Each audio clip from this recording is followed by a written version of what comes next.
क्या आपने सोचा है कि माँ अपनी बेटी को और सास अपनी बहू को चोरी की शिक्षा दे, मगर गरीबी और बुरे हालात सब कुछ करा सकते हैं। नमस्कार दोस्तों, चलिए सुनते हैं सुभद्रा कुमारी चौहान की एक और प्रसिद्ध कहानी, राही। तेरा नाम क्या है? राही। तुझे किस अपराध में सजा हुई? चोरी की थी सरकार। चोरी? क्या चुराया था? नाच की गठरी। कितना अनाज था?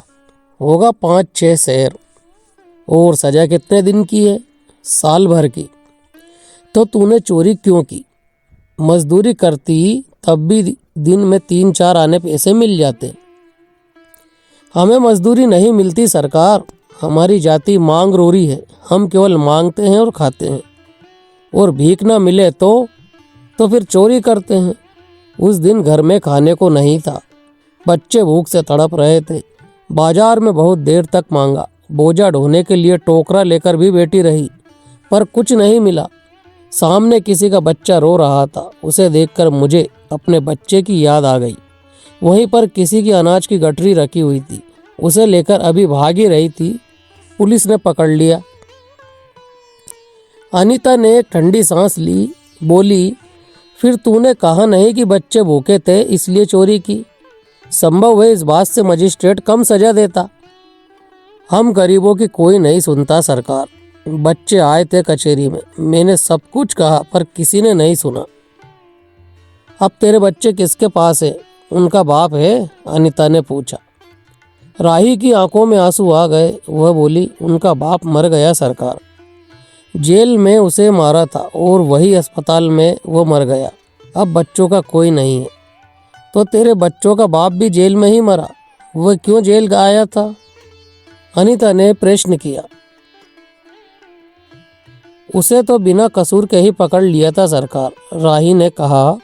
ताड़ी पीने को गया था, 2-4 दोस्त उसके साथ थे। मेरे घर वालों का एक वक्त पुलिस वाले के साथ झगड़ा हो गया था, उसी का उसने बदला लिया। चालान करके साल भर की सजा दिला दी, वही वह मर गया। अनीता ने एक दीर्घ निश्वास के साथ कहा, अच्छा जा अपना काम कर। राही चली गई। अनीता सत्याग्रह करके जेल में आई थी। पहले उसे B क्लास दिया गया था, फिर उसके घर वालों ने लिखा पढ़ी करके उसे A क्लास में दिलवा दिया। अनीता के सामने आज एक प्रश्न था। वह सोच रही थी, देश की दरिद्रता और इन निरीह गरीबों के कष्टों को दूर करने का कोई उपाय नहीं है। हम सभी परमात्मा की संतान हैं, एक ही देश के निवासी। कम से कम हम सबको खाने पहनने का समान अधिकार तो हो। फिर ये क्या बात है कि कुछ लोग तो बहुत आराम करते हैं और कुछ लोग पेट के अन्न के लिए चोरी करते हैं। उसके बाद विचारक के अदूरदर्शिता के कारण या सरकारी वकील के चातुर्यपूर्ण निर्णय के कारण छोटे छोटे बच्चों की माताएं जेल भेज दी जाती हैं। उनके बच्चे भूखों मरने के लिए छोड़ दिए जाते हैं। एक और तो ये कैदी है जो जेल आकर सचमुच जेल जीवन के कष्ट उठाती हैं, और दूसरी ओर हम लोग जो अपनी देशभक्ति और त्याग का ढिंढोरा पीटते हुए जेल आते हैं। हमें आमतौर से दूसरे कैदियों के मुकाबले अच्छा बर्ताव मिलता है, फिर भी हमें संतोष नहीं होता। हम जेल आकर A और B क्लास के लिए झगड़ते हैं। जेल आकर ही हम कौन सा बड़ा त्याग कर देते हैं? जेल में हमें कौन सा कष्ट रहता है, सिवा इसके कि हमारे माथे पर नेतृत्व का सील लग जाता है।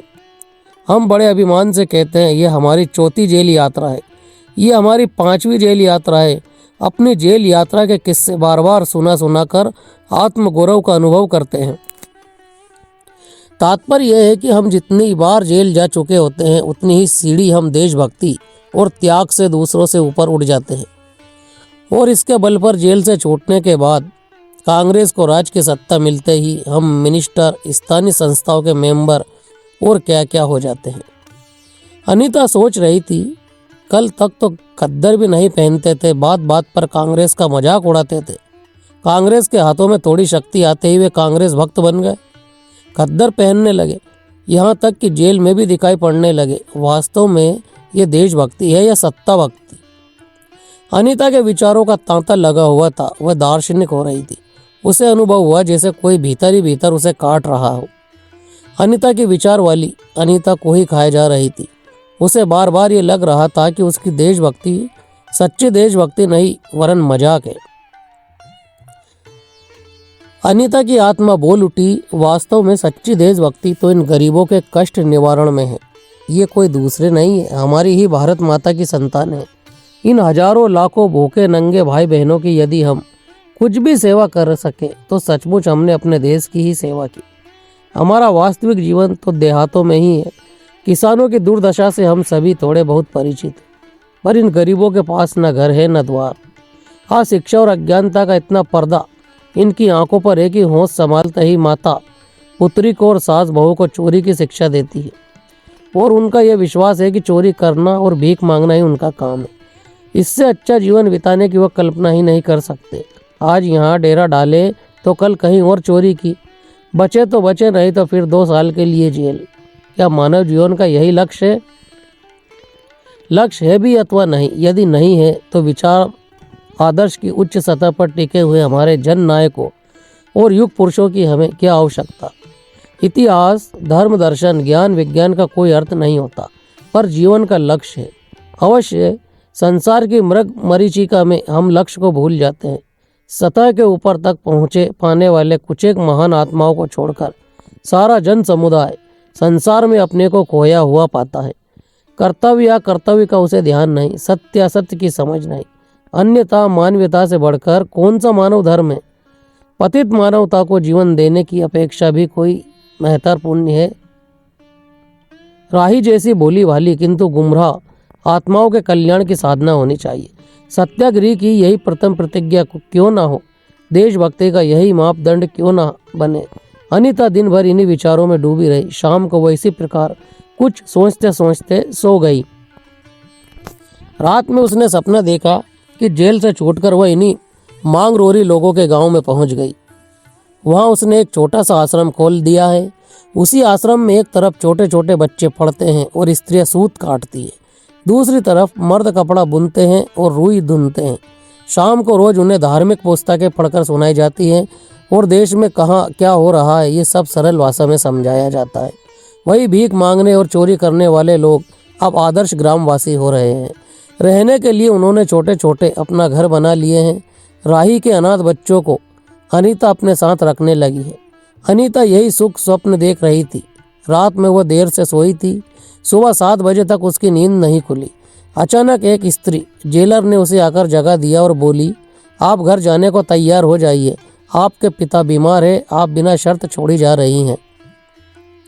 अनीता अपने स्वप्न को सच्चाई में परिवर्तित करने की एक मधुर कल्पना लेकर घर चली गई। कहानी यही समाप्त होती है मित्रों। यदि आपको ये कहानी पसंद आए तो इसे लाइक कीजिए और शेयर कीजिए। साथ ही चैनल की सभी कहानियाँ सुनने के लिए आप चैनल को सब्सक्राइब जरूर कर लीजिए। हमारे चैनल पर अनेक तरह की प्रेरणादायक और मार्गदर्शक कहानियाँ आपको सुनने को मिलेंगी। धन्यवाद।